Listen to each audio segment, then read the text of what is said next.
we would like to welcome you today, Emperor Diocletian. Thank you for having me. We are glad that you could take time out of your busy schedule to come and see us. So we just have a couple of questions for you from the Emperor update. So to start it off, in what year did you take the throne? I took the throne in the year 284 AD. And how did you become the ruler that you are now? It's actually a really interesting story. My parents were Roman slaves, and so I grew up as a slave, and then later on in life I went into the military and I just worked my way up through the ranks of power. Can you please tell us about your legend if you know anything about it?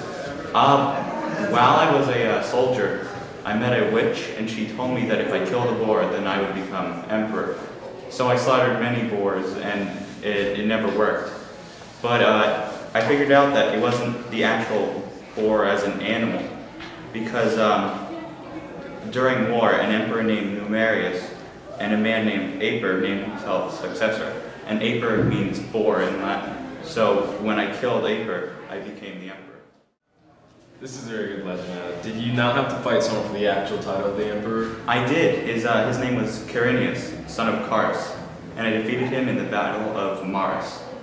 Were you not the ruler of both the east and the west at one point? I was. I ruled all of the east and west lands, but I figured out that it was just too large for one person to rule.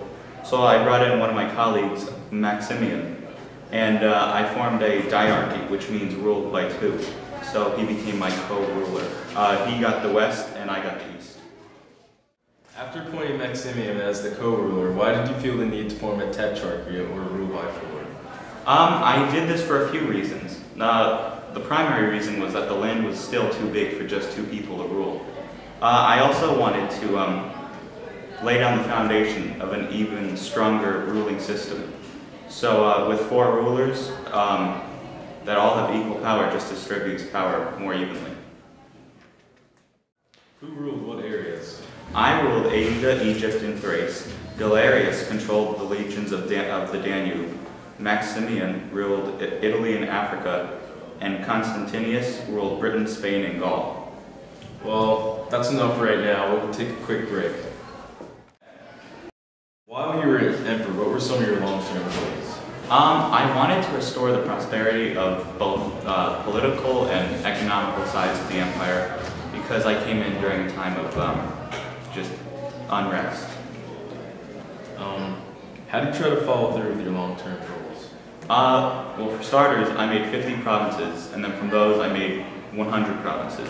And then I made sure that the military and just social aspects of Rome were made into two very separate bodies. I also broke the military up into different smaller groups. One were the border troops, and the other were the palace troops. What was the point of the Edict of Maximum Prices? Well, at the time, our currency system was not set in stone, so I did what I thought was best. I issued currency degrees, which purpose was to reform the taxes and stabilize the coin. When you grew older, why did you decide to step down? I stepped down because I felt like it was the right thing to do. I was getting old and had two younger successors, and they could easily take care of the empire. Maximian did not want to step down from his power, but with a little convincing, he finally relinquished his power. What were you doing? Well, for the past 9 years, I have been spending most of my time in the garden and writing letters to Maximian. Well, this is all we have for you today. On behalf of everyone at Emperor Update, we'd like to thank you for taking time out of your busy schedule and coming to see us at our studio. Thanks for having me.